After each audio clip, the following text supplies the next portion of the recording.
wulango humpito nangodiri auditeur uji Piindi nani humpito be paami.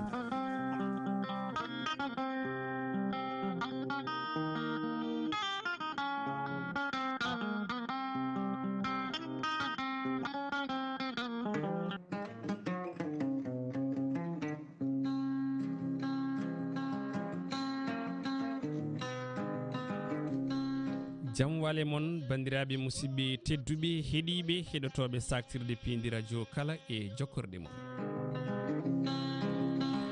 on calminama yindi on manama e jettoɗe sikki ala en garti e kattanɗe jomiraɗo joom baɗe bawɗe baɗowo ko weela eɗo weela ende weela eno welira gam humnude aadi tade woni fulɓe mbi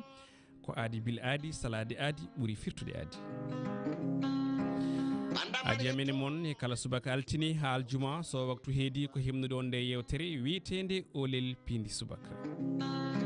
olel Piindi koye wuli en jetti jomiraɗo joom baɗe bawɗi dokkuɗo en cellal e coftal kono kadi e bawal arde ɗo filde ngol ɗon lefol 4e numéro de la semaine ina woni alkamisa 4 lewru janvier hitande ujunnaje ɗiɗi e nogas e 4 2024 ko ɗon dewten ni profite na occasion gam wiide bandiraɓe hitande malal hitande kisal hitande teddugal hitande jaam hitande ɓuural e ɓamtare nde tawno eɗen gandi mbayruɗen ɗo ko guila hitande ujunnaje ɗiɗi e nogas tati 2023 sababude jilluji bannoɗen toon to leydi Mauritanie ha e ga e nder leydi Sénégal salminde moni kala e yettude moni kala kono kadi e bismade on e nde yewtere wiitede olel Piindi subaka to karallagal to banggue radio e oɗo subaka hande heɗani en toon ko Gandoli Fadiga toon to banggue télévision woni régie ina toon Oumar Ndiobbo Sow wondude Djibi Dieng to banggue caméra coordination e to banggue ha joni infographie ko Ali Fall kamɓe kala e kuɓal ɓe jettama on paami ɗen en direct toon to Piindi TV banggue télévision kono kadi ko en direct ɗo e saktirde moon Piindi radio e yogo e radio ji ɗi ganduɗa enen jokkodiri e men e oɗo saaha ine hen dikki Espoir FM la 93.7 gon radio tawete ko toon to Tambacounda Demet FM la 92.2 toon to Demet kona ɗum Hunare FM la 104.9 toon to Hammadi Hunari Danema FM la 90.4 toon to Matam ɗi radio ji nayyi goni jokkiɗe men e oɗo subaka hande goɗɗi e ɗittinɗen ɗe tinani kala en jitti en calmini en jarni ɓen won ɓe to banggue diaspora heɗortoɓen via application et lien hani e toon to plateforme YouTube kañumen kala bismama e nde yewtere wiitede olel Piindi subaka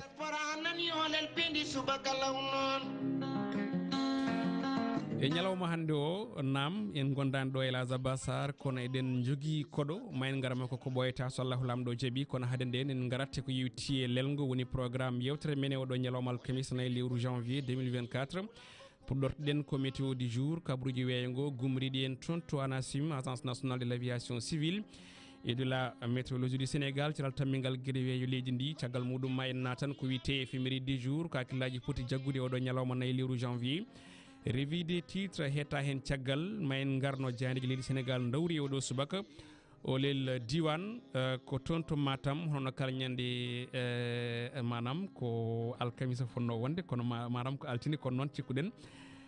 ko altine mataw gonɗen ko ɗum jeeyi sababu mataw nannuɗen ɗon olel diwan kono noon sikkala ɗum ɗon wawata latade saabi noon pawaten hen ko actualité e won ɗon tuma mbawen haalde ko no leydi ndi woniri ni e yarude oɗo saaha to banggue dépose gol liste électorale walla ni mbiyen ko yewitti e contrôle parrainage toon to cour conseil constitutionnel ma en gari hen ko ɓuuri yaaji ko yon tuma ni bismoɗen koɗo men o wiyete ko Djibi Diawara ko tergal e goomu wiyetego société civile leydi men Sénégal ma en kalde makko toɓɓe kewɗe kono toɓɓere nde ɓurten haalde makko ko yewti koye caɗele gonɗe ɗe toon to diwan mbo Matam falde Kanel e wuuro Hammadi Hunare Ndendori hani e Waali Diala Kame horko ƴeere on paami kalaten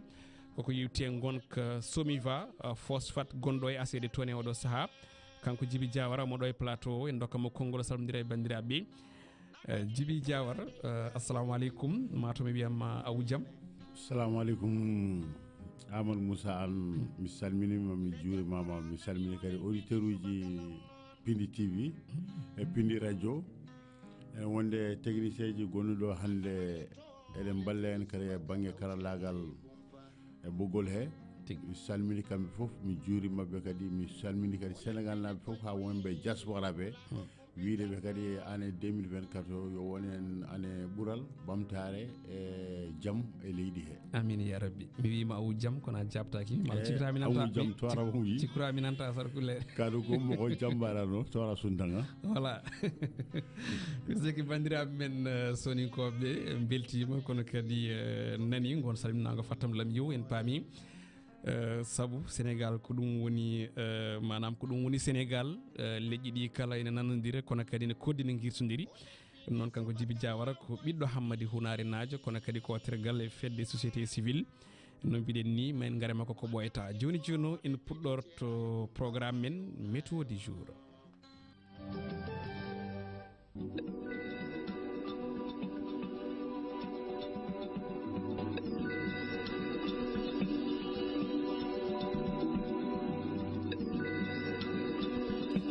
Météo du jour ko agence nationale de l'aviation civile et de la météorologie du Sénégal caltamigal guiɗewe leydi ndi ñiɓigal toon to aéroport Yoff aéroport Léopold Sédar Senghor gontuɗo aéroport militaire ɓe kabri hen wonde oɗo ñalawma hannde ɓuuɓol ngol ma tolno e 21 degré to banggue ɓuuɓol ɗum ko dendagal johli Sénégal kala e kuuɓal ha tengti subakaji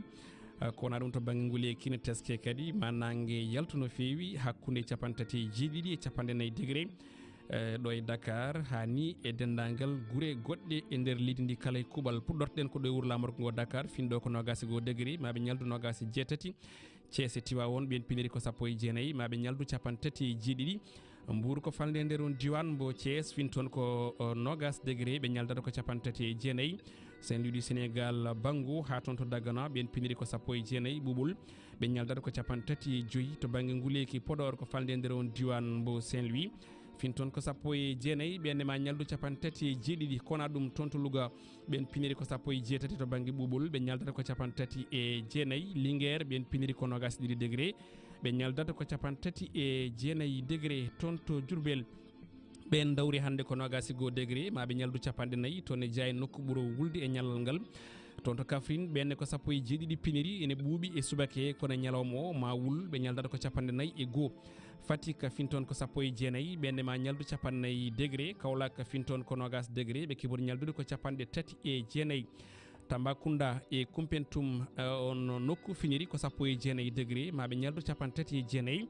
Goudiri Bakel ko palde nder on diwan mbo Sénégal oriental nde wayno jangol ngol ko toon ɓuuri teskede oɗo subaka ɓe piniri ko 19 ɓe ñaldata ko 38 Matam fin toon ko 19 e o subaka ɓe kibori ñaldude ko 39 to banggue nguleyki Kédougou ɓen piniri ko 20 degré ɓe kibori ñaldude ko 37 Kolda nde nodirta Sare Sukaɓe toonne kadi ko jangol tigui fini toon ɓe piniri ko 12 degré ɓe ñaldata ko 37 Ziguinchor e Bignona ɓen piniri ko 17 degré ɓe kibori ñaldude ko 37 Cap Skirring ɓen piniri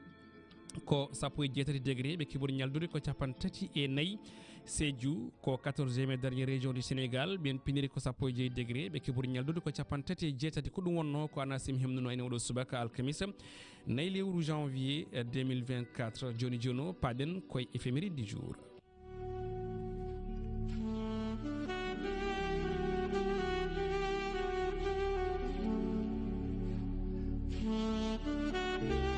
Éphéméride du jour woni ko hakkillaji poti nangude e oɗo ñalawma nayi lewru janvier puɗɗortoɗen ko ñande nayi lewru janvier hitande ujunere temedde jeetati capanɗe jeenayyi e jeenayyi woni 1899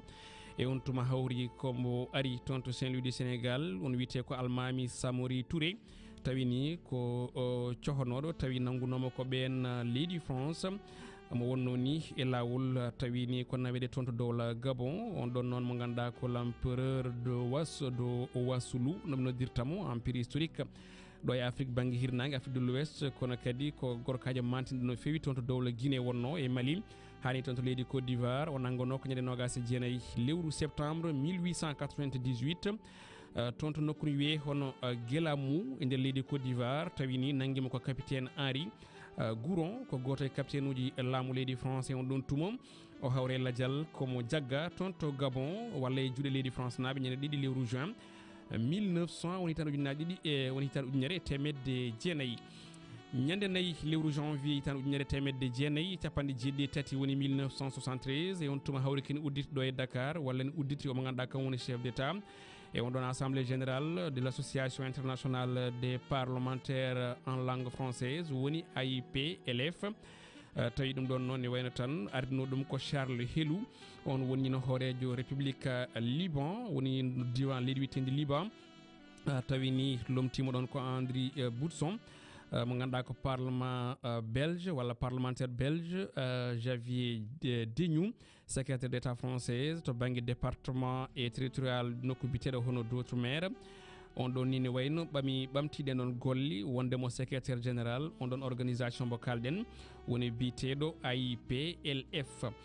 ñande nayyi lewru janvier hitande ujunere temedde jeenayyi capanɗe jeeteɗiɗi woni 1982 hawri kine fuɗɗi kuuruji mum toon to école nationale des officiers d'active de Thiès woni ENOA tawi on ɗon école ni darnano ko jeetati lewru août 1981 manam ɗen golle puɗɗi ko hitande caggal kon école darna on école ni ne wayne tan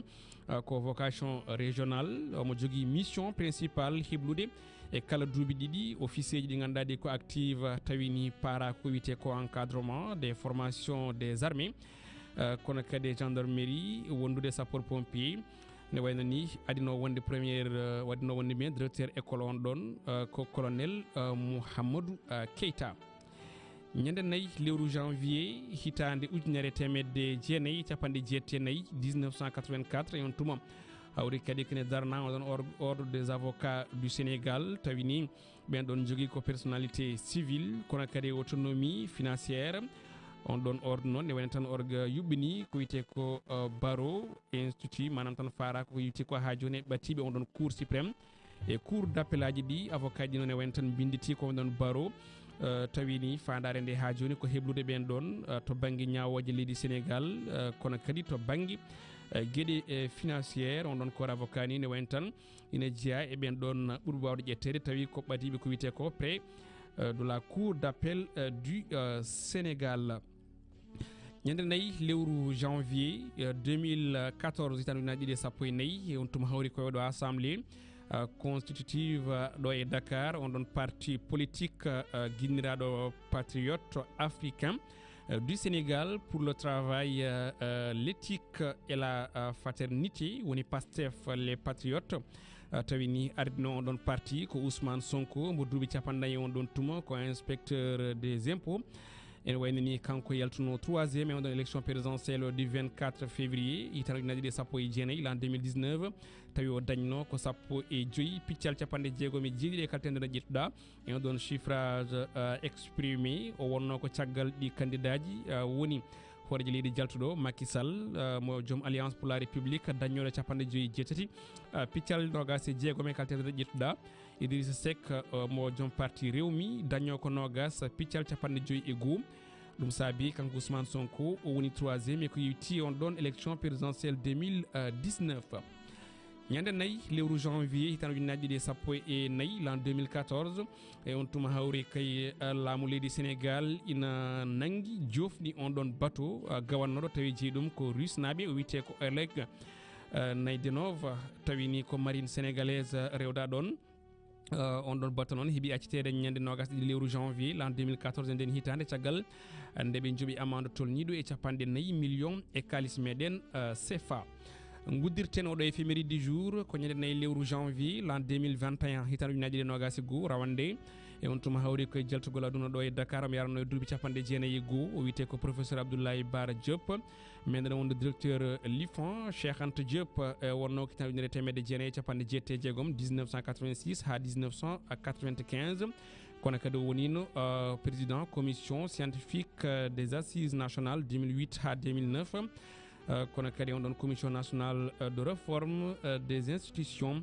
woni CNRI wonno ko l'an 2013 ko on gorkaji hawruno e ladial woni rawande hono ni rawande nayi lewru janvier l'an 2021 ko ɗum wonno éphéméride du jour ko hakkillaji poti jaggude oɗo ñalawma nayi lewru janvier asino tawi en mbatta souvenir e ko yewti saabu joom on ɗon souvenir ala ɗo en Lazaba Sar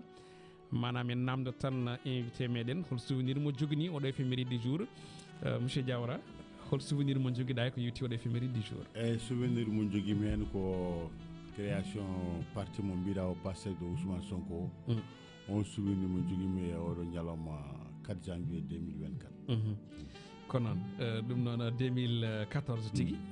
nden wonno ko yetti koye on ɗon parti mo ganduɗa ko parti Pastef wonno assemblée muɗum constitutive ɗo e wuuro lamorko ngo Dakar no mbiɗani ko noon ɗum noon en jettimo kanko Djibiriru Diawara invité meɗen joni joni paaden koye rogere tataɓere nden woni revue des titres.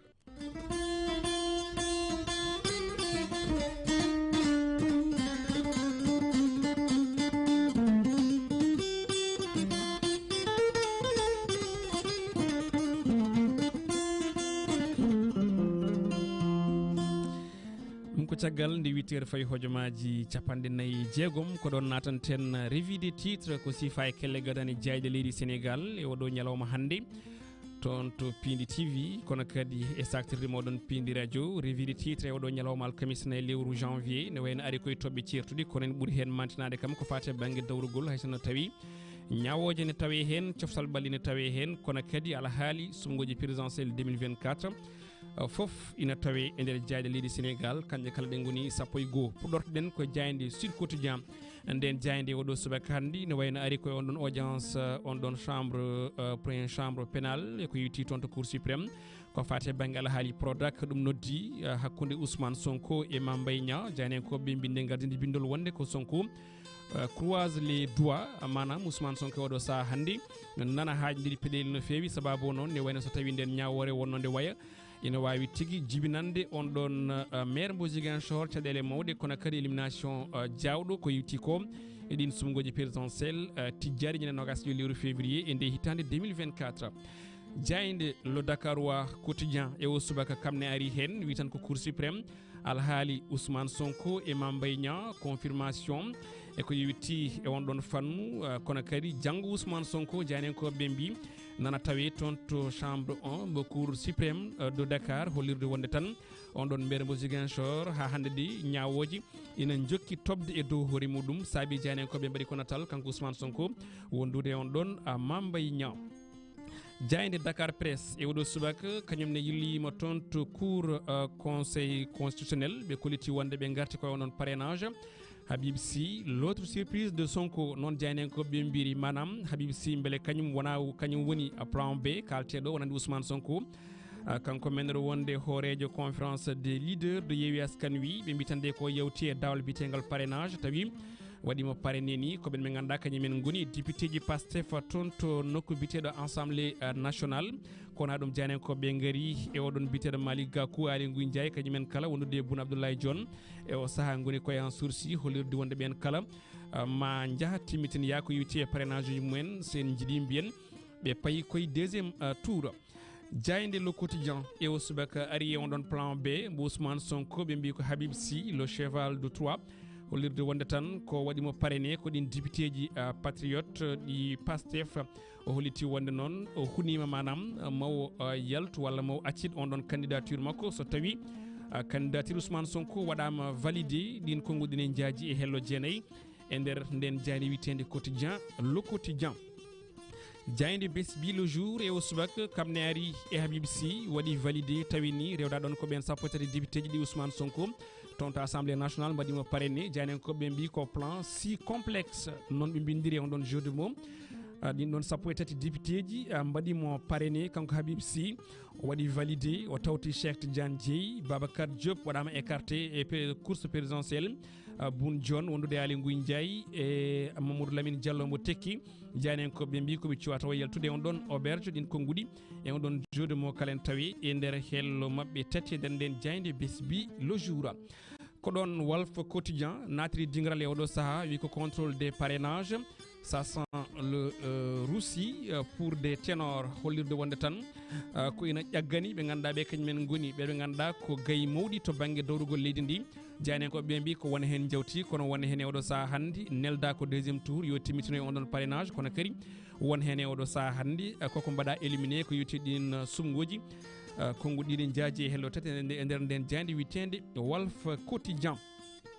La dépêche côté la dépêche républicain pour mbaden compléter den indi den jandi wi ene wayne tan ko présidentiel du 25 février 2024 la candidature de Karim Wade wadama validi manam o yewte dawle bitengal parrainage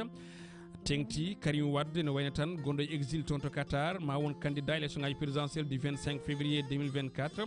tawi non ko conseil constitutionnel kanyum tigi wadi validé hanki onon candidature mo kankon don biddo gonnodo horeji leydi Sénégal o hono Abdoulaye Wade ene wayne tan be mbi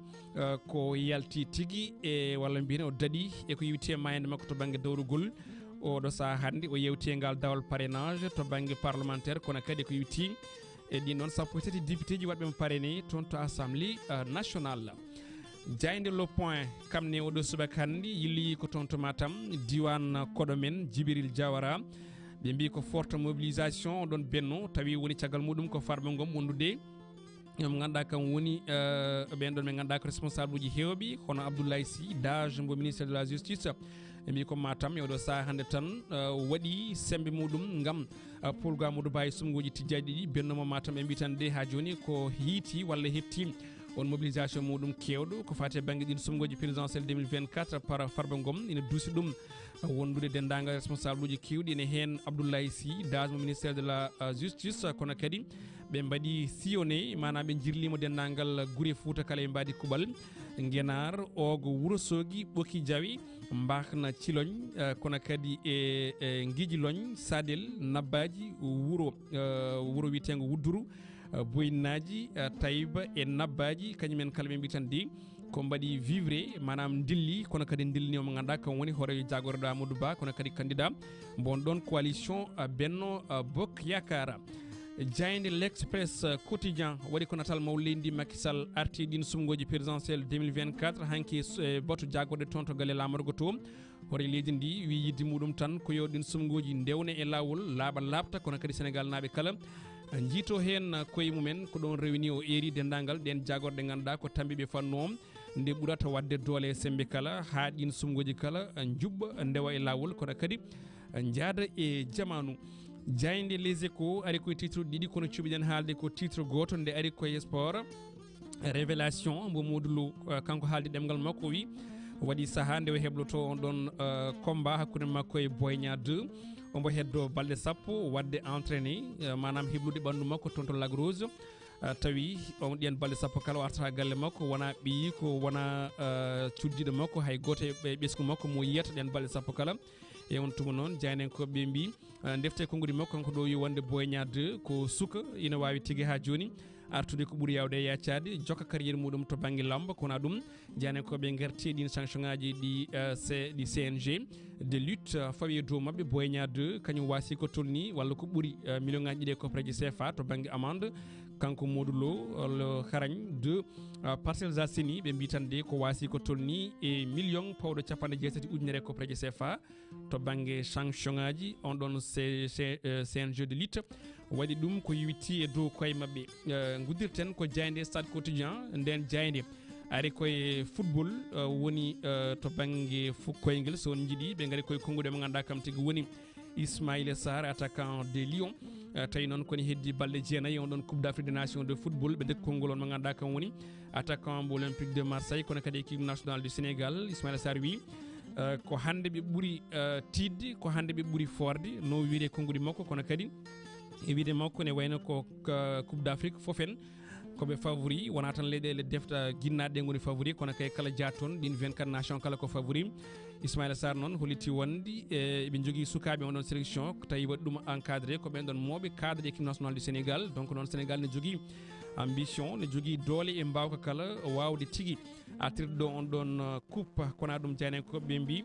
ko Sadio e Koulibaly Mendy fofen ina kebi o do sa ngam yare tonto leydi Côte d'Ivoire goddum ko tawte hen ko Edouard Mendy CAN 2023 9 clean sheet e on don rang club et sélection manam tan o jodima walla o joui match ji jene tawi wadani encaissé bi do équipe nationale du Sénégal et tonto club makko Arabie Saoudite be koliti wonde non kanko Edouard Mendy ko le Mirail de Lyon do sa hande hay goto boni libangal don balal goddum ko tawte hen ko on don trophée des champions 2024 fudirima no moƴƴi wonande Paris Saint-Germain tagal nde be pi hanki Toulouse ko ɗum wonno ko jeeɗe leydi Sénégal tongi oɗo ñalawma hannde ene hawri alkamisa nayi lewru janvier hitande ujunnaje ɗiɗi e nogas e nayyi jayɗe men ko ɗo kaaɗi aadi men e majje ko janggo ɗo e télévision Piindi TV. joni joni o en natnat actualité walla hade nden dokken koɗo meɗen wawa wadde commenté ko yuti e ko jandi ɗi dawri ko ene tawe hen alhaali ñawore to banggue appel toon to cour suprême onande Mame Mbaye Niang alhaali Prodac mo ganduɗa kam woni Ousmane Sonko kono kadi ene tawe hen to banggue gonka leydi ndi ko wiyete parrainage ɗo saaha hande wona koye contrôle waɗi hewɓe waɗi yawtuɓe kono ko ɓuuri hewde ko koko liiɓa kono kadi e konngudi mo leydi ndi ha e mobilisation mbo yoga e cadre uji Matam to banggue Benno Bokk Yakar mbaɗi gam sumgoji présidentiel 2024 wande kandemaɓe Amadou Ba holno jangguirta oɗo actualité to banggue jaaɗe leydi Sénégal monsieur Diawara. eyyi on actualité banggue leydi Sénégal o garam hen tan ko président ɗo yaltiɗo haali affaire élection ngaji février 2024 o yo rewne lawol e puis kadi Sénégal naaɓe foof jehen koye mumen ɗon kan ko hunde waɗɗo fayida ko refti hen ko affaire Mame Mbaye Niang e Sonko o bo ko hunde nde juuti juuti kadi e puis kadi foti gasde hankkadi beele leydi ndi deeƴa leydi ndi heeɓa jaam enen foof keɓen jaam bon troisiéme woni mobilisation woni Benno Bokk Yakar au niveau de Matam bon on ko kewi toon ene muusi yimɓeɓe foof ndeɗo balti ko Farba waɗi par rapport e Kalilou Wagué ko vraiment ko hunde fotani wonde hakkude Farba e Kalilou Wagué par ce que ko tagui mbimi ɗum par ce que kamɓe foof ɓe goni koye parti goto kamɓe fof kadi ɓe kaɓata ko beele Amadou Ba candidat Benno Bokk Yakar o wona président 5e président en 2024 bon so taw kamɓe leader uji mawɗi gonɗi e Fouta e même département Matam eɓe kaɓa koye mabɓe kadi vraiment fotani wonde par ce que an aɗa yiiloɗo mbalɗa oɗon yiiloɗo mo waddi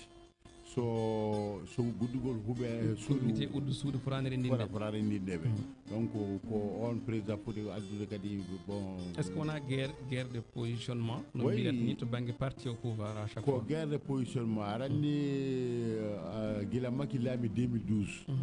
faade ñalawma hannde o presque ko Farba tami parti o au niveau de régional et au niveau départemental de Matam kamɓe leader uji yaaduɓe e Farba ɓe kamɓe ɓe 12 ans ɓe jehani koye mabɓe Farba tani hen ko hoore mum ngol lawol noon ɓe mbi ça suffit trop c'est trop te kadi hunde kala ko jiiɗe aduna so heewi tan rufat anani so heewi tan rufat donc hannde kamɓe ɓe jifti position mabɓe eɓe jaara banggue mabɓe ɓe jaara e Farba par ce que Farba déjà monopolisé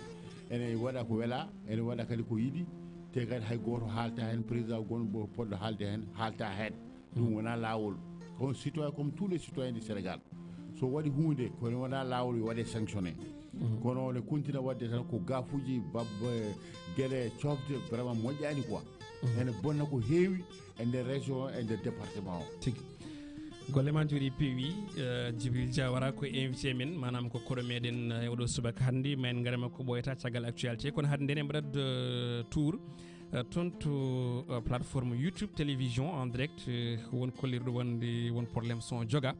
j'espère que régli e oɗo saaha wiyete ko Aliou Ndiaye kono ɗum Habibou ɓi Alpha Dian wi ko merci Moussa Sow kam wi ko machallah Hamidou Sow wi ko jaam Allah waali moon min mbi yawour o biteɗo King Falam wi ko good morning Olel Piindi hayo Amadou Moussa en mbitimo hayo kanko e hoore makko Ifa Sadio Ba kañum ne wi ko machallah a jarama waɗi fayida en jettimo King Falam arti wi wonde eɓe keeɗi men toon to Cincinnati Ohio koye nder dowlaji dentuɗi en calmini dendagal bandiraɓe heɗortoɓe en toon to dowlaji dentuɗi kala e mbaɗi kuuɓal en bismimaɓe kadi aussi e yewtere nde to banggue télévision e ɗo e saktirde mabɓe Piindi radio kala e jokkorɗe muɗum joni joni paaɗen koye actualité caggal nde 9h woni 0 minute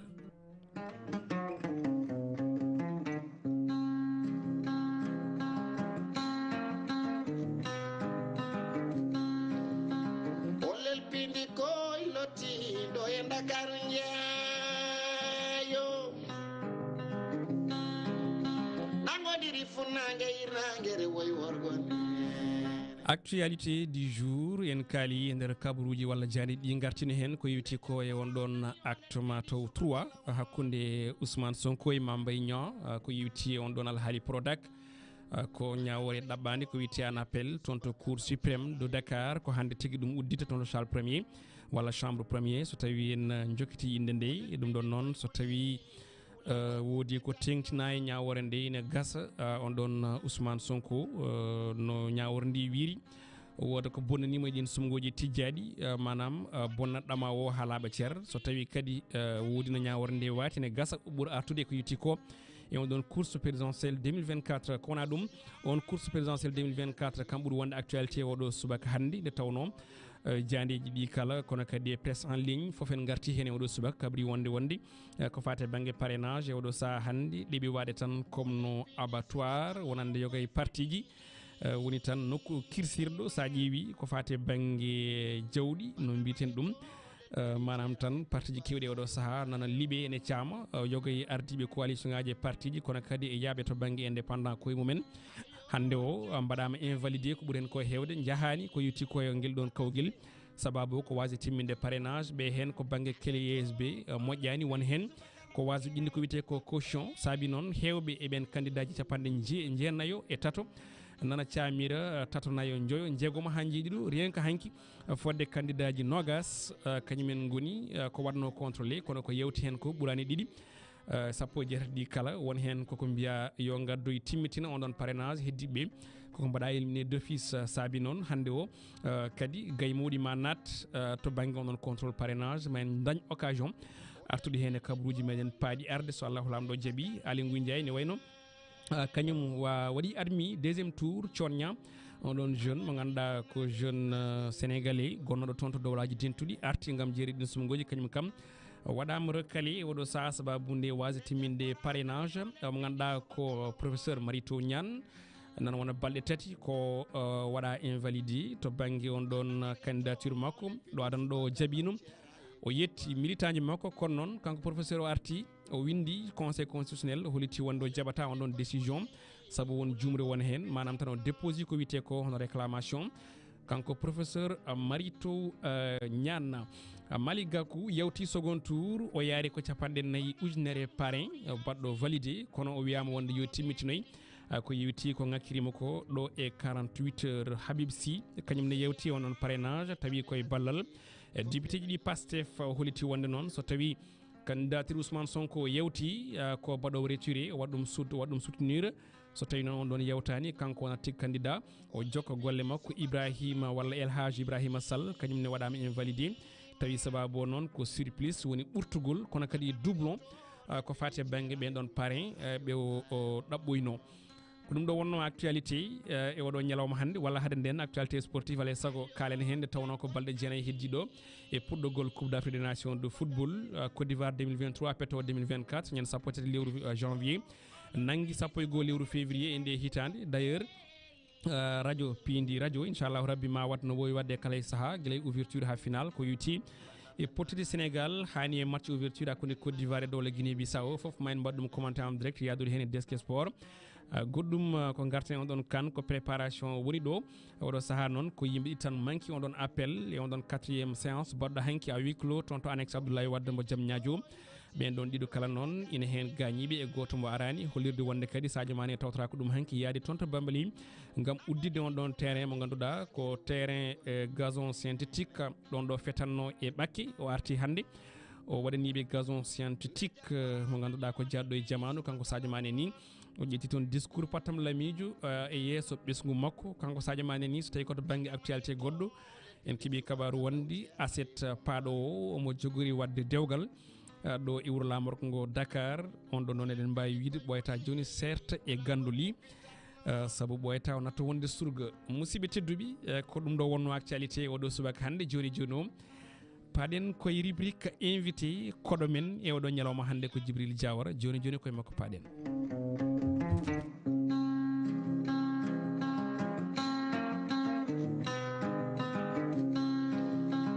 Olel Piindi koy lottiɗo e Dakar jeeyo nangodiri funnangue irnangue re woy worgon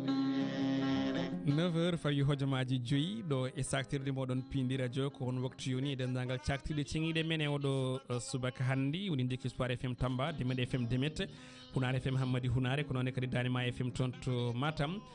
ɓeɗo kala e oɗo saaha handi nana jokki e meɗen koɗo men no mbiɗen ni ko Djibril Diawara ko membre de la société civile sénégalaise gorko mo ganduɗa o ko dariɗo no fewi to banggue dawrugol kono wona ɗum noddirɗe mo ɗo e oɗo ñalawma hande noddirɗe mo ɗo ko caɗele ɗe ganduɗa ɗe ine tawi toon to somiva noon so haalama miijete ko on société mo ganduɗa ko gon toon ne waɗa exploité ko fate banggue hono phosphate de Matam tawi on ɗon nokku tawate koye guesse won ɓe ɓesgu Hammadi Hunari gila 2009 mataw walla 2010 ko golle on ɗon usine fuɗɗi ha e ñallugue gui ina wayno noon won caɗele mawɗe teska hakkude ɓen ardiɓe on ɗon société e ɓen ɗon joomen guesse en joomen leyɗele en ɓe ganduɗa ko ɗon société o ñiiɓi to aste ɗo hani to société o jooɗi ɗo ɗum jibini caɗele mawɗe noon caɗele ɗe kadi keeɓi nokku e oɗo saaha saabu jibini laayi hande o ha wona e ɓesguli Hunar naɓe liggortonoɓe toon tawi gona contrat jogui natti golla toon manam natti dawde ko yewti on noon fanno sababude somi wawi wiide wonde haɗama liggade nden noon kañumenne ma dartin ko ƴettata ko rewi ɗonne kadi ha laayi ari gay wuuro lamorgo ngo Dakar ɓin ɓesguli falde Kanel ɓe somi wawi yoɓananno to banggue golle walla mbiyen appartement ji mumen ɗin étudiant ji ɓenne kadi aussi hande o goni koye Kaya Mbeya saabu jaltinama nokkuji walla goni koye yaltinede saabu tawi foof noon rewda ɗon ko ɗen ɗon dille gonɗe hakkude on ɗon société migné phosphate mbo Matam e ɓen ɓesguli Hammadi Hunari toɓɓe goɗɗi ina tawe e nder hen kono konngol ñaƴata koye hunuji mum saabu oɗo Djibril Diawara omo jeeya e darennoɓe wonde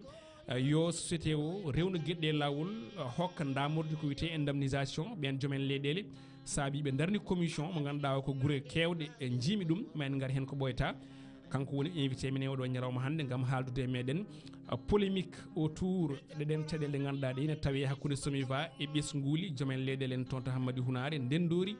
e Waly Diala Djibril Diawara assalamu aleykum. assalamu aleykum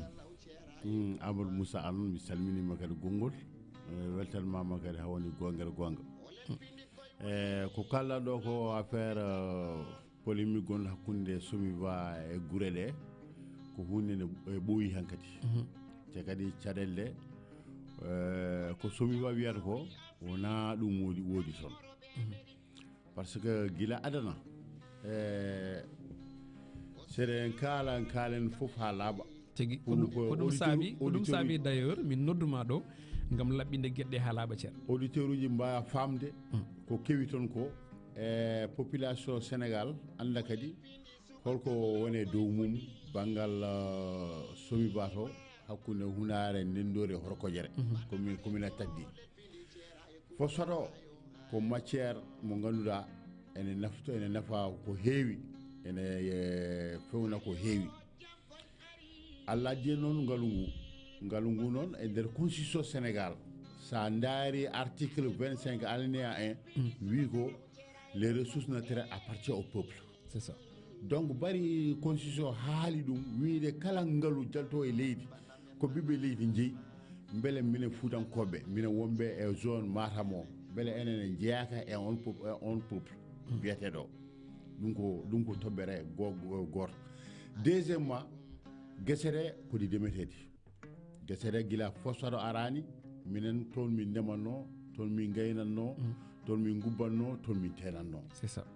Donc hande so tawi ngalu yalte nokku he en perdanno gurdam meɗen en gonta hankadi remdon par ce que ngalu ngu fo yitte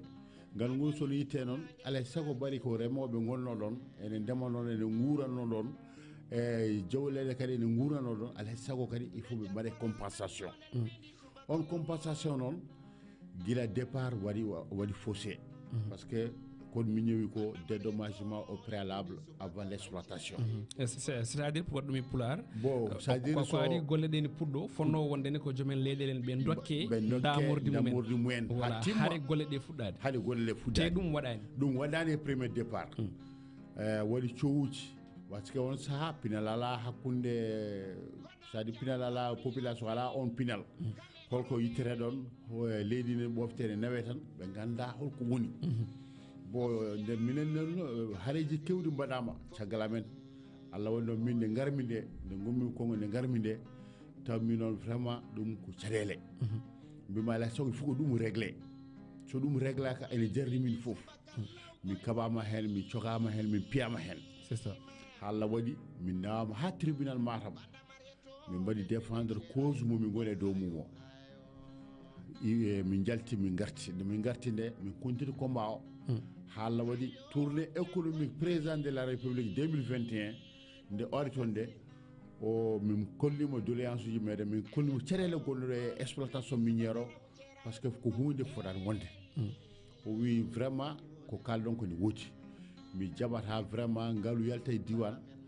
o naftorta ko saka ɓiɓɓe leydi naftoro ɗum so réglaka ɗo yamo ruttade Dakar komi guɗɗo usine o yiɗi usine 3 jours o noon haɓe mbaɗi versé indemnisation première o woni 500 millions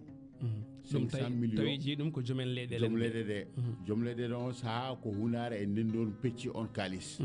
kono hay on 500 millions wona fof heɓa 500 millions de somi va versi de 69 millions et quelques yitta hen min ganda on 69 millions ha ɗo gonɗen ɗo holto rewi bon mi feccama e guure ɗe kala joom guesa on hitande heeɓi 1 francs woni hunare e ndendori hunare 265 familles ndendori 136 familles woni 401 familles ko fof heeɓi 1 francs joɗo on indemnisation gasi joni caɗele gonɗo ɗon o ko eɓe jiiɗi wadde eɓe jiiɗi ɓeydude kadi exploitation mabɓe o c'est à dire ɓe gummoɗo ɓe gonɗo ɓe jawta e guese goɗɗe gese goɗɗe deɓe gonnoɗo ko carmine 1 et carmine 2 joni ɓe paati ko carmine 2 carmine 3 et carmine 4 carmine 1 et carmine 4 o nde ɓe mbi ɓe jahaton kanko préfet départemental woni monsieur Ndoye noddimin bureau makko ala a Kanel minen 3 commission ene wonde service laamuɗi ɓe pottiɗon e représentation mi ba ɓe kollimin cartographie espace mo mi jiiɗi wadde exploitation nde ɓe kollimin ɓe mbi espace o ko 193 hectares 193 hectares o noon ko 66 hectares rema hen 127 hectares keddiɗo ene waɗi ladde ene waɗi kadi kaaje woni montagne uji ɗiɗi ñande mum nde ɓe kollimi cartographie o nde ɓe gayni min jeftimi konngol e batu he mbimi ɗum ɗo fof wawa wonde ladde ɗum fof wawa wonde kaaje c'est faux kaaje ɗe kadi ɓe kollimin kadi ene waɗi minéré sugli o par ce que minen ñanden nde min jeehi nde min tawi ɗo cadastre wi ko somi wa suuɗi ko 400 hectares bon joni somi gari ɗo e bureau ma wiya ko somi wa suuɗi ko 193 hectares minen ɗum nata hakkille amen il faut jippone terrain ɓe mbaɗa délimitation jeeyen enen koye men jiyen e yitere men espace mo ɓe jogli o ɓe nangui ñalawma min jeehi toon ɓe mbaɗi délimitation et puis effectivement koɓe mbaɗi délimitation ko sa daari e kaaƴe ɗe renda hen ça vaut 400 hectares ou ɓe ɓuura 400 hectares te 400 hectares ko ladde déjà bon joni noon ɓe mbi min yomi waɗi recensement ndendor kam nanni liste mum heddi ko commune Hunare e commune Horkodiéré ɓe dokkimi 2 semaines mbimi 2 semaines ene famdi pour wadde recensé guese ɗe dokke min au moins 1 mois ou bien au minimum 3 semaines ɓe mbino 2 semaines mbawi wadde recensement min mbaɗi 2 semaines o min mbaɗi recensé liste uji ɗi liste uji fof naati ko le 1er décembre 2022 nde liste uji naati ɓe mbaɗama validé amin jogui accusé de réception meɗen nde liste uji naati 14 février 2023 ɓe noddi min bureau préfet min jeehi bureau préfet kadi kanko e responsable sobiva woni Edouard Diagne kanko woni géologue mabɓe o e mo jooɗi ɓe mbi min gar min kaala affaire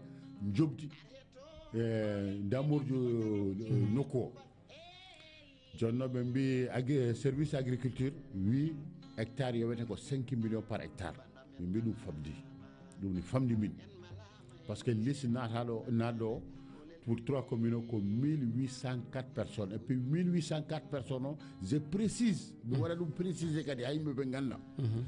ɓe mbaɗi hen ɓe meydi hen 210 personnes ɗum ko ndendor côté ndondor o ɓeydi ɗum pourquoi ɓe mbi 210 personnes ko remoɓe or premier recensement o remoɓe haalaka hen ngolo lawol noon eɓe jiiɗi jibde yimɓeɓe eɓe jiiɗi nannude kadi remoɓe pe remoɓe kadi seeɗa wona kamɓe jeeyi guese ɗe ko joom leyɗele jeeyi ko joomen luɓa tan mbiya yo ndem jafoɗa kam allez-y e nder code minier o sandara article 93 code minier 2016 o sandari article 93 winda ko réparation préjudice occasionné code minier o haalan affaire remoɓe code minier wi ko joom leydi o ko joom leydi ou amma e remoɓe mbaɗi joom leyɗele ɗen goodi remoɓe ngala ɗon gueɗal joni noon on probléme nan ɗon min jeehi to préfet min kaalde makko affaire jobdi ndi agriculture o 5 millions min mbi 5 millions famdi yoɓe dokku min hectare fof 10 millions hawra 1 milliard 930 millions 1 milliard 930 millions 930 millions par rapport à 193 hectares moɓe jiiɗi waɗde exploité o presque près de 2 milliards presque de 2 milliards 2 milliards manque 70 millions ɓe mbi ɗum heewiriɓe ɓe mbawa yobde ɗum joni noon kanko adjoint maire de la commune de Hamadou Hounara woni Djibril Camara mo tawa on batu o on waɗi ɓe proposition joni mbaɗa mbawa yobde hectare 10 millions joni mbaɗen ni jobon guesa foof 1 million 500 ɓe calcule kadi hawri 2 milliards 706 millions c'est à dire ɓurti ko mbanɗon proposé o kanko Edouard o wi omo yaha o haalna mawɓe makko wonɓe dow makko o yettiraɓe haalaka kala ko ɓe mbawi jaabade mum o rutte en ñande mum Mamadou Dabo kanko waɗi représenté maire mo commune mo Ndendori Mamadou Dabo wiɓe o wi Edouard jaabol ngol to ɓuuri une semaine par ce que keyduɗo wawa fadde ha ɓuuɓa surtout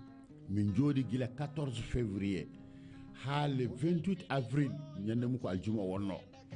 kamɓe somiwa ɓe jitti machine aji mabɓe ɓe mbiya ɓe nanna guese ɗe eɓe mbaɗa exploitation on subaka noon waɗi coow guure ɗe fof jalti min tawiɓe toon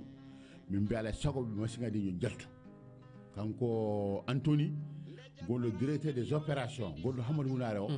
o wi kanko ɓe jooɓi kalisi dédommagement o ha timmi yomin namdo préfet ko préfet jogui et en plus ko préfet yamiriɓe yoɓe mbaɗa exploitation mo tini exploitation min kebbiti min jeftumi téléphone am noddumi préfet namdumo préfet wi tinani yamirani après noddumi commandant Faye woni gendarmerie Ndendori o noddumomi kankone namdumomi o wi effectivement kankone ko subaka o nani yo tini ɗum ɗo o noddi préfet wi yamirani tinani min mbi ɗum no mbaɗa ko ɗum woni yoɓe jaltunu machine aji ha yimɓe keeɓa ko laaɓi Allah waɗi le 3 mai 2023 kanko préfet o noddi 3 commission yomin ngar bureau makko Kalen 3 commission woni Ndendori Hammadi Hounare Horkodiéré on jour kadi ko vendredi wono kikiɗe à 16h mino 3 commission min kawri Kalen nde min kawri haade min yaade to préfet min mbi yomin pamodira d' abord haade min yetta to préfet kaalen haala goota taw e mbasen lurdude toon Allah waɗi min jeehi min pamodiri komin jaɓɓi ɗo 2 milliards 706 millions muuru min gusata soɓe joɓa soɓe joɓata yoɓe goppu guese ɗe ni tan foti nde min jeehi no préfet haalni min o wi kamɓe ɓe mbaɗi courrier caggal boto men le 14 février o waɗi courrier faade Somiva yoɓe jabtu affaire programme dédommagement o wi ha hande ɓe jabta koɓe jabtima ko le 1er mai on jour ɓe jabtiɓe gila 14 février ha le 1er mai nan cowo waɗa le 28 avril le 1er mai ɓe jabtima soit 17 jours voilà donc min mbi ɗum wawa wonde o wi ɓe jabtimo ɓe mbi ɓe bersi 99 millions au trésor public à Dakar 99 millions kadi ko 66 hectares demaɗo o ko ɗum ɓe joɓi dédommagement mum hectare foof 1 million 500 nde préfet haali gayni wi kañum nde ɓe mbarsat kalis o ɓe tinani ko courrier mabɓe o le 1er mai o tini ɓe bersi kalis o au trésor te ɓe joɓi hectare ko 1 million 500 ɓe mbi 127 hectares keddiɗo ɓe joɓata ɗum te ɓe cuuri ko 193 hectares 166 hectares o jeeya ko nder 193 hectares o joni noon kamɓe ɓe mbi 66 hectares demaɗo o ko on tan ɓe mbaɗa dédommagé e te ɓe mbaɗa dédommagé hectare ko 1 million 500 ɗon woni probléme amen premier te kadi de 66 hectares barawde dédommage ko remoɓe jeeyi joom leyɗele ngala ɗon gueɗal ɗon cowo fuɗɗi te min garti noon minen commission 3 commission min mbi min ngala hen hande min ngala hen janggo soɓe joɓat ko 193 hectares o te kadi wona somi bo waɗa min imposé wiide hectare yoɓat ko saba nangam ko minen jeeyi marchandise amen minen mbiyata ko saba nangam joɓaton kam ou bien mbaɗen discuté hunde fof waɗ discussion kono mino mbiyanoɗo mbaɗa min imposé ko jiiɗo ko mbaɗa ɗum wona ko min ñaw haalani ɗum loi wiya noon joni après tout mi acci mi mbaɗɗa déroulé wan noon ko ɗum woni fayido o beele yimɓe paama holto hare nde ummi hoto yarata ɗo ɗo gonɗon hande ɗo holto tolni ɗon hakkude mon e SOMIVA holto min tolni hakkude men e SOMIVA caggal ɗum SOMIVA min mbadde minen commission ngaji min mbaɗi batuji mais caggal ɗo min jii hen janfo goto janfo woni holɗum kamɓe remoɓe wonɓe nindori ɓe woni président mabɓe ko Mamadou Dabo Mamadou Dabo guilande min gummi to préfet o andi 99 millions ari ko pour remoɓe o rendir remoɓe o wi oɓe jaato préfet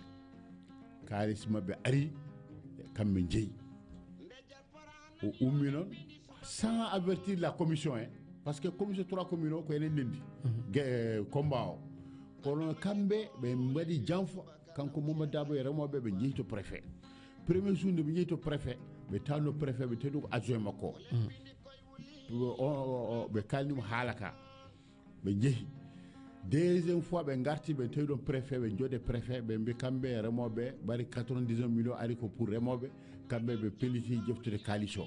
te hay kalis o so feccama e remoɓe goto fof heɓata ko 471 mille et quelque wona hay 500 mille woni capanɗe jeenayyi ujunere tu vois joni noon kamɓe préfet nde ɓe jeeyi to préfet aha préfet ɗon e ɗon préfet noddi gouverneur wiɓe pas question sene yoɓe ko fof yoɓete wona remoɓe ne yoɓe joom leyɗele ne goppe kanko préfet kadi ko ɗum waɗi insisté sene yoɓe ko fof yoɓete remoɓe e joom leyɗele yoɓe jaa kalis o ɓe keɓata ko ɗum taguino ɓe gulle médiaji eɓe mbiya ko préfet jogui kalis mabɓe ɓe ko umi jeeri fati walo taw kalis o wona e jungo préfet woni mi waɗa insisté yimɓeɓe paama kalis o rewata e jungo préfet ala hen décision kalis o versa ko trésor haalni kalis o nani logé nder trésor yettake e jungo préfet kalis o kadi sono fecce kadi wona préfet feccat joni est ce que onon joguiɓe commission ɓe onon darniɓe hare nde oɗon jogui conscient wonde hare nde ko hare musde saabu déjà kala gollannoɓe toon mi anda guure goɗɗe kono hunare kam kala mo alano toon contrat hande natti gollude eyyi aɗa andi on politique moɓe mbaɗi o hay goɗɗo waɗande so wona Alassane Ba par ce que Alassane Ba kala ko bonna e diwan he Alassane Ba ne jeeya hen Alassane Ba ko woni Alassane Ba kanko woni chargé des affaires sociales kanko woni toon mo jiiba min kalde ma o Amadou Moussa Anne min kanko Alassane Ba ndo andi hankadi o ala damal o fi demede fof ronki hebde lawol o areyam première fois nde o areyam nde o rewi ko ɓi jonguro bosiyaɓe o omo heedimi o wiyete ko Demba Ndaw wi mbiɗa yiiɗi yewtide e Diawara par ce que hande caɗele amen fof ko Diawara kanko Alassane Ba wi noon nde o noddi Demba Ndaw o haalni ɗum Demba Ndaw noddi kam ñande min e Demba Ndaw min jooɗi ko mairie Hamadou Hunare dans la salle de délibération o haalni kam haala ka nde o haalni kam wiide Alassane yiiɗi joddade yam mbimi Alassane ala gacce somo joguino gacce Alassane mo jogui numéro am hay sa findirimo e dowgol sa namno numéro jaroto ket pourquoi mo rewe an mbimi kono noddu Alassane joni noddam mbiyamo mi yindiri Diawara wi wawa gacce sowona en joddede enen tata noddi Alassane yeesam Alassane wi nde jiɗen fof gare SOMIVA mbimi Demba Ndaw ñande min joddi Alassane Ba mami haalnumo mami komi jaabomi Alassane ko wona yeeso mo ganda oɗo mi ndewdi min e Alassane e ko saabi mbiɗa kanko jiiɓi toon d' ailleurs ko ɗum jimmi andu ko tagui mbimi kanko jiiɓi toon nde Alassane noddimi mi jeeyi to bureau makko on jour kadi ko vendredi wonno nde min joodi o wi vraiment yomin ballumo kala damal mo foti fuggude o fuggi o ronki hebde ici ko ɗamɗo tan o wawi hebde lawol min par rapport hollum o wi guese ɗe ɓe jiiɗi waɗe exploitation par ce que kamɓe koɓe dariɓe hande be gollani mbimi so gollani wona minen kadi on gollade parce que dédommagement o biyaɗo on cali mbiɗon ko on jobata so jobata o gollata ɗum wona minen woni caɗele o wino ko minen woni caɗele mbimi wona caɗele ko population o haɗima liggade altan ɗo wonɗo mbimami diwan o ƴeew yimɓe nan toon taw ɓe jogui ko contrat à durée indéterminée ɓe ganda salaire mabɓe fixe CDI pourquoi parce que ko wela ko ɗum waɗata sa waɗi dénoncé ɓe ndiwma joguiɓe CDD ɓe ko wiyata ko hewɓe guittama liggey nangam wona joguiɓe contrat ko joguiɓe CDD ɓen contrat mumen gasi o sali wadde renouvelé par ce que yeehi haw wi commission ndendore commission boysiaɓe jaabi e proposition mabɓe o ko commission hunare sali mi hollimo no kanko Alsan mbimi ayi ɗo jiiɗon yaade ɗo jiiɗon wadde exploitation ɗo so rewnama lawol ndendor ala ɗon ɓoode boysiaɓe ka haalaka ko guesa hunarnaɓe mais min jaadi ko masala ha enen jiiɗi yumma e baba gure tadde enen jiiɗi yumma e baba so hunde ari keƴani yimɓeɓe fof yimɓe fof ko fof heɓa hen sono ko bujoyi peccel bujoyi de hakkude gure tadde par ce que enen jiiɗi yumma e baba kono so ndewine lawol anani ko guesa hunarnaɓe ɗum gure ɗe fof ne gandi ɗum goɗɗum ko ene woori polémique nana yaha ɗi tawoji fof e nder commission wonde elle en kamɓe somiva à travers certains yimɓe kanko Alassane Ba d'ailleurs woodi ko hokki commission ɗum holno mbawɗa famnirde yimɓe eyyi on kadi mi leerna yimɓeɓe ko tagi mbimi Alassane Ba kala ko bonni toon ko kanko bonni min personnellement Djibril Diawara min o waɗi kam tentative de corruption à deux reprises premièrement o noddi kam ko hakkunde hunare pallal jamma hakkunde Futuro e Guédé à 19h jaadon ha hakkunde hunare pallal ha hunare pallal croisement laabi ngolo fay pont Bosiaɓe ngolo fay gangel ɗon min mbiɗa wonde Mamadou Dalla Sako aɗani Mamadou Dalla Sako tigi ceerno Mamadou min jodi e woto makko premier jour o waɗi kam proposé 15 millions yomi accuɓe ɓe golla kanko sohli tan yomi waɗnumo papier simple lettre wiide tan min jaaɓi yoɓe gollu affaire kalis o sohlani ɗum en guise o hokkuma sappo e joyi million pour deƴƴa mi deƴƴa mbimom Alassane ndimagam hokkanimi wiide mbiɗa yeeya population Hammadou Hunare ndendori horko jeeɗa cause 15 millions te kadi ha illa yomi diina mi refta kadi gongol e radio Piindi TV mi wi Alassane Ba Mamadou Dalla jooɗi mbimi wallahi billah hay sa rokkam milliard jaranani kam mi yeeya population a cause intérêt somi wa mbimi watta ɗum ha illa yomi diina te ɗum a heɓata ɗum so taw ko ɗum jiɗɗa a heɓata ɗum par ce que goo onon kon hoɓɓe société ko juuɗi ko fof ko jaho bien sûr ko minen keddotoɗo te min j'aspire à quelque chose on ko jimme wuure e goo komi ɓi joom wuuro mi so gurdam juuti ñalamani o yarde mi wona joom wuuro bien sûr so tawi noon min mi woni joom wuuro Hammadou Hunare e nder leegal sarkuleɓe so bornodama gallama est ce que mbiɗa jogui konngol haalti caggal jeymi besgom deuxième fois holnde wonno deuxième fois kadi ñande mum kadi mbiɗa hokkude exemple te finde kadi ñande mum ko joom wuuro Bosiaɓe o noddino kam ɗo wiide Mamadou Dabo ne yiiɗi arde toon batu yomi arton mi hawre hen Mamadou Dabo ndendori jaami tawmi ɗon Mamadou Dabo ndendori on jour ni nde jippimi e garage Bosiaɓe ɗo mi tawi sehlam goto aɗa andi mo ene wiye Kalim Bengue on wonno ko aéroport Point Noir taw momo jooɗi ɗon e garage he kissa kanko min e makko jaadi ha galle joom wuuro on kikiɗe min jeehi min mbaɗi batu min e Mamadou Dabo e joom wuuro Bosiaɓe o e nder salle makko ha Futuro yoni min jeehi min juuloyi e jama Bosiaɓe o nde min gayni julde Futuro on won deuxième jour amen rendez-vous amen hakkunde men e Alassane Ba même nokku o kisa ɓe noddi kam ɓe mbi kamɓe ɓen toon eɓe ko min faɗa ñande mum bi joom wuuro Demba Ndaw oto makko chauffeur makko yitti kam Bosiaɓe e nayi kam ha nder ladde to jamma acci kam croisement ɗo mbimami ɗo o acci kam même nokku kadi mom nokku boy o wi kam chauffeur o wi kam an tan goto ala souci jooɗa dara ɗo en hay goto ala ɗo nibbere mbimi ala woto goto ne ummo Hunare ene aranami ɗo amin jaaha duwaw Bosiaɓe mi fenanimo ɗon vraiment mo alla yafo mi on fenande o yehi do yehi de oto yehi ha majji e libere he kanko Alsamba o holi kam code far paame mabbe tawmo dari no fanna tawmo dari do no fadum kanko e Mamadou Dalla de jami tawmo mo jodi don kanko e Mamadou Dalla der oto makko laabi di fo Ceerno Mamadou Dalla taw Ceerno Mamadou Dalla tawa naata min der woto he o fuddi haalde kadi vraiment ko be boɗe be bloqué ko be halabe ligade hay gor halane be ligade ko min hadi be ligade mi non accio kongol min ta goro mi wa hadde on ligade ko principe parce que ça yo ligaki ko population fami ala sago mo wade dédommagement be ngopon leyde de gollot baro mo wade dédommagé on gollata leydi ndi on kebata dum ndani kollu momi kollu minyo article 93 ko haali ko ay holko wi kam o wingo pen kollu minyo mbade masala bi masala o mire hilma o je te propose 30 millions et lawol Nicaragua bi malsan ko mimami ko adana ko mata famani min wona kalisa diga 30 millions et lawol Nicaragua o waddo finance a jettuda Nicaragua mi yetto Nicaragua o kam 30 millions kadi mi momi alsan mine danugal mi pare danugal o mata la bi do gorko haw wi kam ya tawaya tonu selima sama silla c'est-à-dire kanko o hebi tous les renseignements sur moi kala gollo selam sa yi o wadi utiliser Mamadou Dalla pour haldiyam parce que o wi o nani hakkunde minen jarankoɓe sagalankoɓe goto so ñaagui goɗɗo wa salade tan ko iwiri toon toon ɗum o wiri bange Mamadou Dalla to mbimino ɗon ɗum warsata te kadi ko kalamami ko mi yeeta ndimagam mi yeeta wuram o batte somi ba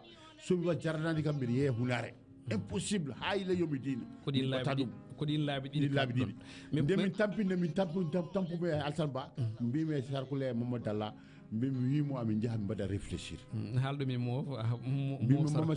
Mamadou Dalla drogoto tala ngani ano wara ona daga ona simme ono hakkulu ngurndi addikami ke kamma ona ra jaabi ɗum kala min Mamadou Dalla min miccio hen somin garti min après min kala mo réponse o wi réponse o ɓuri 4 jours min mbi d'accord pourtant min certe makko o min ha pon hunare ɗo e woto makko ɗo no jippiri min e Mamadou Dalla mi jetti moto makko min pay wuro nde min jetti dabar galle Mamadou Dalla en nde min jippi min naata nder galle he min Mamadou Dalla jeen nder suudu ma min jooɗi nder suudu makko min Mamadou Dalla aɗa ko jimmi haalandema jimmi ko nodda Alsane Ba joni mbiyamo min ngala hen hande min ngala hen janggo parce que a yoɗo kalisi mo waɗan proposé ko poison kala nde jaggude oɗo kalis minne gueɗe gotel min majjat fesat e aduna he mi wonta daro ko ngalam wonta daro e hunare parce que mi wawa yeyde ndimagam hokkani kam ɗum te an ka almami min komi jowuro vraiment ndenten Alsane Ba so wona ɗum Alsane Ba o yiiɗi ko bonnude cukaka men ko bonnude gurdam meɗen par ce que oɗo kalis ko gasat kono gurdam hakkude men population gasata mais pourquoi certains yimɓe ne mbiyi wonde ne onon commission on keeɓi kalis en guise hakkude ma e mumen ngola ko 5 millions à Dakar ngola ko 10 millions à Hunare ɗon garammi ayi on kalis ndeɓe tentative o heewi duwab nde min geyde makko on rendez-vous Abuja gonno ndendori o nuli Abuja ha Hunare ñande premier journée Ligue des Champions hitande 2023 o wari o tawi kam bureau forage o mine makko joddi ɗon Haruna Janka pewno frigoji ɗo école 1 ɗo chaise uji makko min jetti min jooɗi ɗo central courant won ɗo mine Abuja e ɗon jamma on kadi hakkude Futuro e Gueje on ne ari wi Alsane Ba nulanimo mi randi kanko Alsane Ba nendi jungo e fandu o haalni kam 99 millions bersado e nder trésor public o yomi jab min pecca hakkunde commune a tati ɗi woni commune Hunare commune Ndendori Horkojere commune fof nawa 33 millions ayi o commune Ndendori jabi ko ndir Bossaɓe jabi heedi commune Hunare commune Hunare no commission Hunare o ko min jogi hoorande kala ne jammi soɓe jabi ɓe jabat soɓe salima ɓe caloto donc yomi jab mi waɗa ɓe convaincre kanko hoore makko il est prêt wimama so tawi puddi somi jabi tan ɓe puddima golle o addanami 30 millions wona hay chèque liquidité ha gallam darmomi mbimo noon vraiment ngala dimagu quoi on jeeya gure ɗe à cause de kalis, à cause de votre intérêt personnel. Pour 1804 personnes, intérêt 1804 personnes, njolondum à cause de onon intérêt mon personnel. Pour rabinde matan Amadou Moussa, tentative de corruption heewi doom ha Alsamba wati wadde kam vilipande gure ɗe mo bonna indam. On saha mi danta ko jamma mi ñamata no jidri mi foftata ko no jidri mi tellement tentative o heewi doom peldim yaade Dakar. Gommi Fouta garmi Dakar ɗo gommi ɗo 1 mois 1 semaine mbiɗa ɗo Dakar Chérif goto nani Hulare ene wiye Chérif Haydara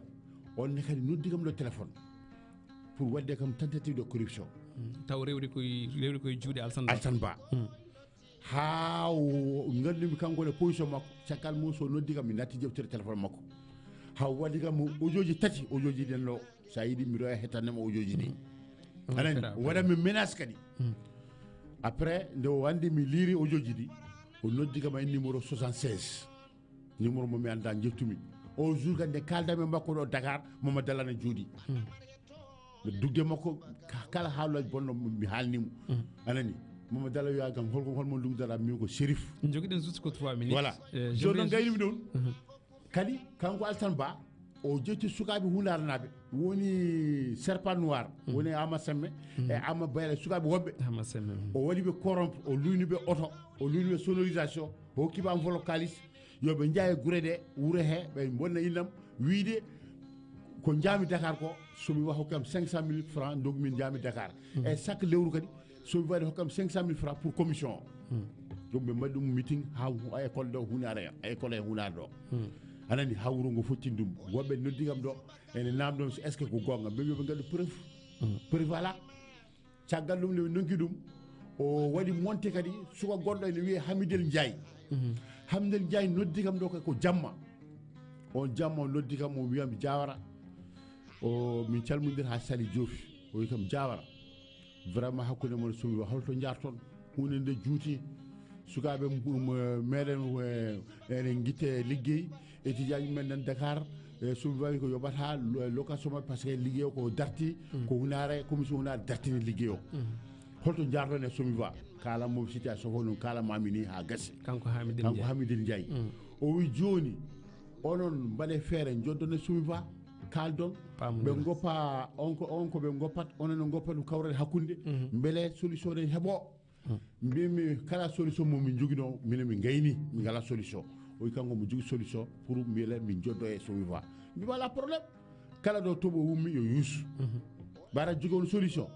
sa walli min kono mi haalanmano 2 personnes nane somi wa mi yiɗa joddade mabɓe pour affaire de dédommagement woni holi o woni Alsan Ba e Ibrahima Sarr kono Dakar kono 2 personnes nan ɗon noon ɓen kam so taw waɗa faire hamin jodde mabɓe ɓen kam miɗo joddade mabɓe woni Anthony directeur des opérations gonɗo hunare o e Kalala directeur général gonɗo Dakar o wi d' accord o wi kanko anda Alsan Ba a relation ala hakkude makko Alsan Ba hay Anthony mum kalmi o ɓe galda relation kono mo jogui relation jokkodire mabɓe on jamma o noddi hakke laaɓi 5 joni kanko masala arano doggat hen walla o liggoto ko somi wa o liggaki somi wa o wondade kadi o wonani membre commission o kanko mo doga hete masala pour mbina min mbawi joddade hen min bisimillahi saɗa wawi wadde ɗum waɗ ɗum joni ɗum tum deka yo kanko wona ɗum o yaari hen kanko Alsan Ba montimo pour wadde kam corrompe encore joni noon o ummi hunare o wi kam joni o wino ko joni o heeɓiri dabal o haalde Anthony eɓe jiiɗi joddade amen est ce que beele min mi wawa ummade Dakar mi ara hôtel Wourossogui min kawra ɗon min kalla min pamodira après mi rutto Dakar mbimomi Hamidel min ɗo gommiɗo ɗo e le 1er décembre mi jogui rendez-vous docteur le 1er décembre avant le 1er décembre mi busata ɗo te kadi so à partir de 1er décembre ha le 5 janvier komi garo hunare o wi kamɓe ɓe mbawa faɗi on date joni noon ɓe mbawi joftude moyen mabɓe mi umma Dakar mi ara Wourossogui ɓe mbaɗami logé nouri mbimi mi ala hen moyen somi wa mi yara hen par ce que janggo ɓe mbi ko ha mi waɗama corrompe ɗum calmi so taw min hoorama joguino moyen mum d' accord kono moyen somi wa mi yara hen calmi ɗum joni waktu men ko gasɗo kamɓe mbi ɓe dokkima ɗo e Dakar 5 millions hunare 10 millions woni 15 millions pour commission moɗono ɗum est ce que tu confirme walla ko fenane ko ɗum jino waɗema détaillé ena hande wari ɗon de nde waɗa no ari ɗon de o ari ko mbiɗa jaato kalala jimi ko waɗa expliqué pour population o nana faama allah réellement holɗo yaari a faami nde o ari ɗon de o wi kam kamɓe jifti charge makko yo ar min pottoɗo min jaada to kalala à la direction de Sobiba nde o ari ɗo ñande mum ko aljuma wonno kadi an aɗa jogdi aade aljuma kala mo gandu aljuma kay so woni yanane domo yanata e doom so Allah jaɓi machallah min gari ha o ari ha o ɗo en o wi kam yo mi o loddi kam o wi mi pottu ɗo Grand Yoff normalement ko ɗon ko min gari garmi ha Padoua ɗo noddumo o wi mi montu passerelle o mi somi fayi Grand Yoff ko lawol ɗon à gauche mi tawmo ɗon garmi ɗon tawmomo mo bagge 4x4 goto ne jettimi de o wujjiri bafal woto o wi naat mbimala ɗo weebi mi wona sac de voyage haɗam nande kam mi anda kam holto jahanmi tigi darmi sara huɓere wotere kuɓumi kudol cigarette am mbiɗa jawina après namdumo min mbimi oɗo woto holko mo jeeyi woto o gonɗo woto hol yo hol kanko o wi o ko hunarnajo o jooɗi ko Kaolack kamɓe ɓe jooɗi ko Kaolack ko giiji ko kamɓe pijji kamɓe mbaɗi fof nangam mo nawa hay yimɓe Nicaragua sa yiɗi kadi hay yimɓe mo naaɓe Europe par voie clandestine saɗa jogui sukaɓe mi biye ene yiiɗi yaade omo wawi nawde mo mbimi ala kalisa kam mi wiya mbiɗa nawa ɓiyam Nicaragua gaymi darmi vision c'est à dire climat o environnement o pour andude est ce que on a espionnage ou bien on a complot gila ɗon gandumi ya quelque chose qui trame a faami caggal ɗum nanimi e nder oto he nde nanimi nder côté chauffeur kanko naati côté droit tigi o wi haade men yaade jimmi ko jawten pamodiren haade men yaade Sobiba mbima ala komin kaldat justement kanko waji gonɗo woto he wallahi inde makko ko hunare toon nanmi inde makko ɓe mbi wiyata ko Ibrahima Tall hande ɗo gonɗen ɗo wallahi Amadou Moussa hay somi fota makko lawol ɓe somi joddima mi wawi de oto ko oɗo ɗon ɓe mbi mbaɗi proposé 5 millions eyyi ɗon garami est ce que tu confirme kanko waajo o jippe woto he o wacciri kam min hamide tan woto he hamdel wi kam avant kene jeeyi fof ko min jewtita min jewtita hoko min jewtata an ala décision garda ko min jaato kalala jeeto kala o woni wiide o mi taga wattaga min mbiɗa yaha par ce que min mi jogui rendez-vous Dakar wona ko mako addi kam ɗo mi jogui de rendez-vous à Dakar et puis hande ko vendredi seɗen jaaha oɗo jogui woto mon jeen so mbawa yaade kadi e puis jinon ko somi gummiɗo min payi direction somi wa min nodda momo dala sako omo ɗo Dakar gol tappe woni o jefta taxi o tawen to Allah waɗi noon o wi joni so min mbiɗa yaha o nangui ha junggam o woto yaha ar wona mbiɗa ko jee to kala mbiye o noddu préfet kanko hamide mi nodda préfet holko mbiyami préfet o wiya an andi holko mbawɗa wiide préfet par ce que par rapport e dédommagement o ka onon e préfet mbaɗɗonno réunion ji nagam sa noddima ta sa gay tan jeen jeftu téléphone am noddumi préfet ne wawi settade ɗum mbaɗmi haut parleur aɗa ko préfet wona n'importe qui mbaɗmi haut parleur mi salmidire préfet ha seeɗa joofi mbimi vraiment hakkunde men e Sobiba hunde juuti muusi joni je fof ko jeewen feere mbaɗen ɗum min ko Dakar gommi komi gomgo e safara quoi o wi justement ɓaɗa ko Dakar gonɗa kanko préfet o justement ɓaɗa ko Dakar gonɗa tinno Diawara waɗ feere tout possible jahan jodda e responsable ji Sobiba beele probléme ne régla quoi kala ɗo mbawɗo famodirde min sa ari mi waɗa approuvé mbimi justement ko on jabbal min goni e lawol e joni yaade somi jeeyi somi pamdira e Sobiba mbimi hande ko vendredi samedi dimanche mi umma Dakar mi ara Fouta lundi mi ara bureau ma tigi nde dégle situation justement parce que temps o gassi déjà noddiyankoɓe ko hen jeeya ça fait 5 minutes aɓe nodda guilnani aɓe wanno en ñaami waktu mabɓe en on aura occasion vraiment nde haal ɗum toon to Piindi TV inchallah laɓɓina ɗon kadi ha ɓuura labde so Allah jaaɓi inchallah kadi en guddita hen damal ɓen ɓe ganduɗa ko heyɗiɗɓe to banggue Somiva commission ngaji goɗɗi ɗi ɓe ganduɗa kaɗo haala memi ɗumen jomumen ne bisma e yewtere nde etade jabtade ko wiyete ko réplique saabu ko ɗum woni hakke radio et télévision so tawi haala ka wonno way jomumen wonno jiiɗi laɓɓitinde eɗen bismi bandiraɓe kañumen kala nde garat ɗo kañumen gadda version mumen 78 158 81 05 walla toon to Skype Piindi espace radio musidɗo gonɗo e ɓoggol alo assalamu aleykum. wa aleyka salam wa rahmatullah. on calminaama on juuraama ko on beltanaama. en calmitimama sangot. kabaruuji kadi ndewi laawol. no banndiraaɓe demet. kamɓe fof eɓe celli ɓe ketti on. bisimilla ma sangot. so ɗum ɓenni invité o haali hannde haala mbarka fayida. mbeɗa wiya tan kam yimɓe ɓe kam so tawii jogiima pible hono nde o jogii ɗe so tawii ko noon wayi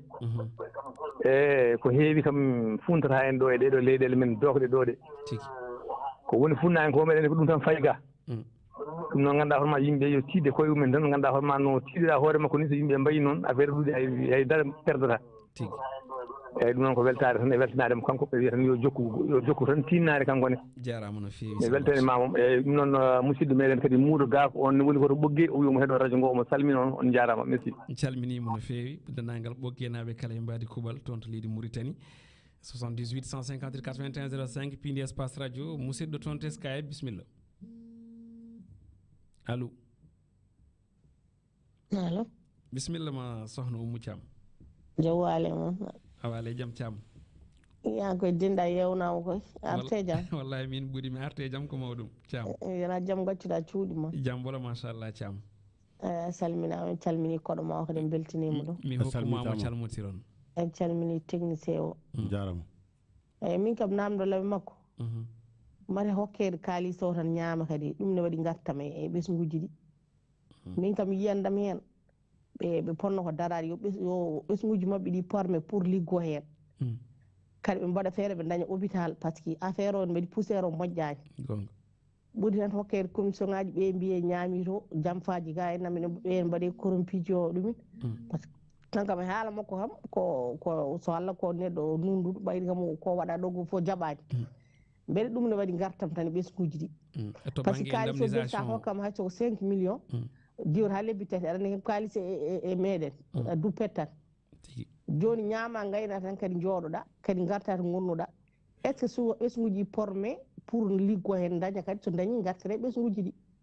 ɓuuri tan hokkede kalisaji ɗi ñaama kadi ɓe daro haɓe daña hôpital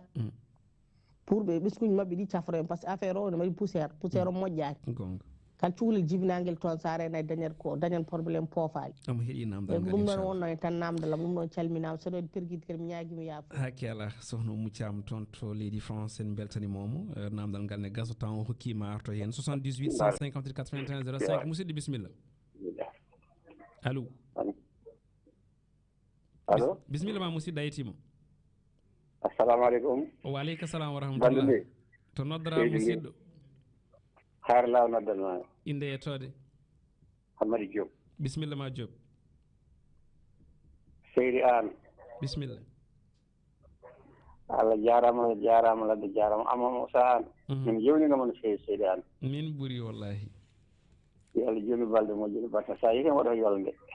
jarama Allah jarama no fewi seydi an merci beaucoup Diop emin nana sawtol ma yaade men belto no fewi jarama no fewi waɗa men wellama tigi machallah bisimilla ma e toɓɓere nde seydi Diop wiyete ma gorɗo ɗo noon min jetti Allah min jetti o min jeeyaɓe hunare kono min jogui jeeyaɓe hunare galle sarɓe ɗo ɗon gallaɗen galle sarɓe presque amin beltanimo presque ko dari ko yo Allah juuɗe balɗe makko moƴƴino battane makko amin ya rabbi amin par ce que golle ɗo ko neɗɗo tigui rigui haɗa ko haali ko est ce que yoɓe koɓe soɓe mbaɗa yoɓe ƴeew sukaɓe no liggori sukaɓe so ligguima par ce que ɗum ɗo koko gasata so gasi kaali dokketeɗo ko gasowo sukaɓe ɗo so ligguima gartira ɓesguji mumen gartira dinamu men ɗum ɓuri wadde gartam wiide ganduɗa ma rokke kaali tigui ko rokkete kaali ko ala nafoore yoɓe sukaɓe yo liggo mbaɗe embauchement e service o allo en taƴodiri e makko kanko Hamady Diop toon to Hayre Law en jettimo en jarnimo kankone Piindi espace FM toon to Skype walla 78 158 81 05 ƴetten auditeur goto nde tawno en leeli uddide ɓoggol ngol tawi waktu o timmi musidɗo gonɗo e ɓoggol toon to Skype allo bisimilla on yeehi gandu wiyen waɗa ƴetten battidiɗo ga e 78 81 05 bisimilla Amadou Moussa en no mbaɗɗa musidɗo jiɗa salminama no mbaɗɗon tampere hol musidɗo hoto noddirta en wode musidɗo noddatma ko fonde gande o wiyata ko Oumar Abou fonde gande bisimilla ma sey wallahi wona oɗon celli kam bisimilla ma musidɗo Allah jarama on jarama kadi ne onon wa Piindi radio emin jetta Allah e nulade muɗum emin jetta pinal mon emin jetta kadi gandal moɗon jarama kadi ne Allah jarama on jarama kadi ko kalton ko fof yo Allah wolle no moƴƴere famodirde amin amin amin mo eviɗɗano noon ko dimo kadi neɗɗo sa yiɗi rendima ko ma laaɓa sa rentima tan a laaɓat kadi ne kanko mo renti kadi ko gonjiyanke yo Allah hokku min noon ɓerɗe e haqqillaji ɗi jogui ɗon ko wawde famminde min ɗi e wawde famde kadi onon ko kalton ko Allah jarama on jarama en beltanima min noon mbayren haaldude inchallah rabbi mbayren haaldude ko ñande weere noon wona final coupe d' afrique ɓennuɗo o ñanden ko Halimata Dia waɗi journal sport goga Allah jarama a jarama kawoyam emin teski on noon kadi ne min keɗo on no moƴƴi on noon kadi oɗon jerla oɗon jaafo hakki ala no fewi a jarama ko noon Oumar Abou toon to fonde gande en beltanimomo no fewi ko ɗo katten e tawno waktu huuɓi déjà en ñaami hay mintaji ɗiɗi ko ummu Thiam wi ko tan wonde beele ɓurano wonde yimɓe mbasa fodanade ko wiyete indemnisation c'est à dire ɓe ɓuura abbade wondene yo sukaɓeɓe keble beele mbawa heddade usine o nafoore nde wawa jokkude eyyi aɗa andi Amadou Moussa an affaire mine waɗi ko fonds uji waɗi kadi ko loi premièrement d'abord très rapidement premièrement d'abord ngaalu so yitama e leydi haalede exploitation waɗe alay sago il faut waɗe compensation c'est ça so ɗum ɓenni ene waɗi fonds uji ko faati e rendo ngo waɗi laabi woni gafakeji ɗi ene waɗi gartammo ko foti alde e rendo ngo woni fonds d' appui et de péréquation aux collectivités territoriales ɗum on fonan ɗon kono ɗum elle commune aji ɗi keɓano par ce que min jiyammi koɓe ballirta lawol gotoɓe keeɓi jiyammi ko so korka ari tamore ɗum ko RSC on bange ko RSC social maintenant fonds loi ko wi ko 4 fonds premier fonds ko fonds d'appui et de péréquation au développement aux collectivités territoriales deuxième fonds ko fonds de redevance minière troisième fonds ko fonds d'appui au développement local quatrième fonds ko fonds de réhabilitation des sites voilà les 4 fonds te hitande fof société ni joma kono laamu ngu ala vraiment volonté politique wallude rendo ngo ko ɗum tan woni haalaka par ce que oɗo coow sa yi juuti tan hitande kuurɗo cowoni woni e nder hunare hakkude hunare ndendore ha horgojere laamu ngu wiyan tinani laamu ngu wiyani nanani ene tini ene andi fof no yaari kono haalta hen quelque part min mi wiya ko laamu ngu wallani en kono kamɓe bange société ɓe ɓuuri abbade et puis kamɓe soɓe cohliɗo renno ngo ko faati élection ngaji garoɗi ɗi ɓe mbiya ɓe garani min mbaɗa ɗon ɗum ɗo mi waɗa ɗon ɗum ɗo min jimmi wiide population o ha 3 communes o kala nde probléme amen o somi wa règle ka définitivement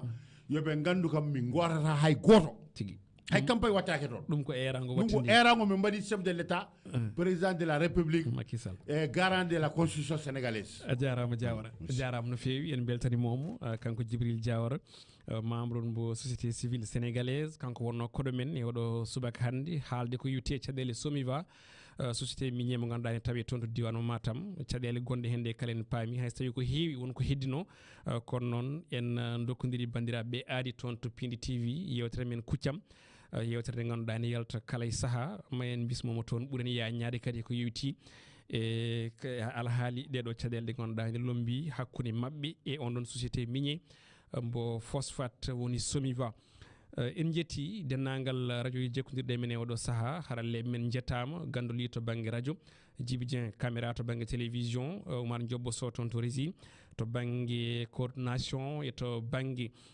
ko wiyete infographie en jetti Ali Fall adi mone Olel ko janggo so Allahu lamɗo jaaɓi Adama Diop ma ar humno on ɗon aadi kanko Adama Diop Elage Abbasar en jettiɓe en jarniɓe saabu ko en ngala ɗo kala ko kamɓe joguino tali ɗi labagal ngal aɓe golla aɓe jokka golle pattam lamiji en jarniɓe no fewi kadi ko ɗum woni radio ko ɗum woni télévision moni foof ne wawi lomtade goɗɗo on golle mabɓe kadi ne juɓɓi enen jaade e jamanu enen ndewi lawol en beltima no fewi aadi amene moon no mbimi ni ko janggo so Allahu lamɗo jaaɓi ɗo e radio ngo to banggue télévision ko altini e édition walla émission Olel Piindi Subaka yo Allah hokken ñallude jaam Olel Olel Piindi Subaka ko yewtere nde rédaction Piindi radio waɗanto on e kala subaka. Olel ina soomi e nder mum doge ɗe jayndiyankoɓe ɓe gunanta on ha horta gilay faggudu jaynde cellal yurnito chronique kam e fina tawa ɗeɗo toɓɓe e ko wona ɗe fof ma kaale e nder yewtere Olel